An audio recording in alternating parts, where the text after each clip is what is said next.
A rip current is when the current pulls you away from the shore. Here's how to beat it. First, don't panic. Second, let the current take you out. Once it stops, which it will, swim parallel to the shoreline.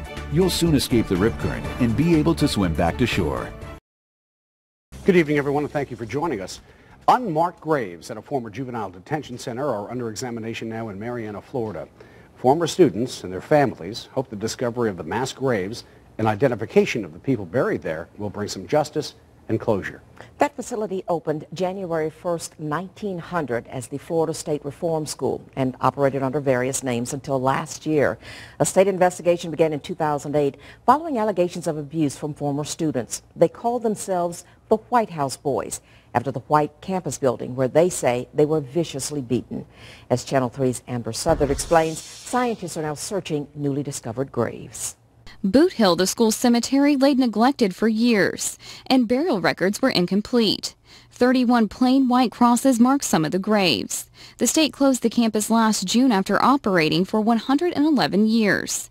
Anthropologists, biologists, and archaeologists from the University of South Florida are preserving records and trying to identify remains.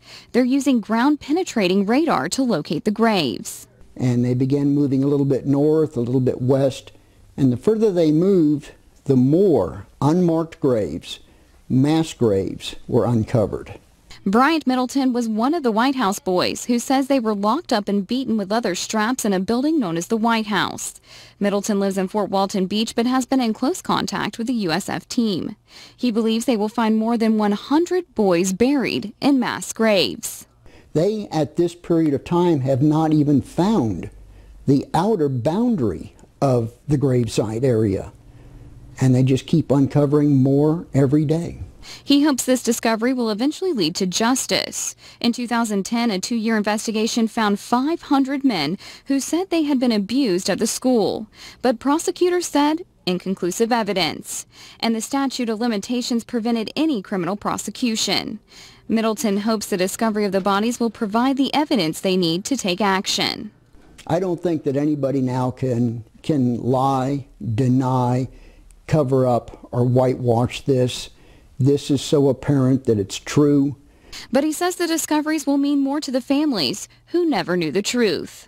This is one of the greatest opportunities for parents and siblings and aunts and uncles to now find their children, have them identified, take them home, and give them a proper burial. Amber Southard, Channel 3 News.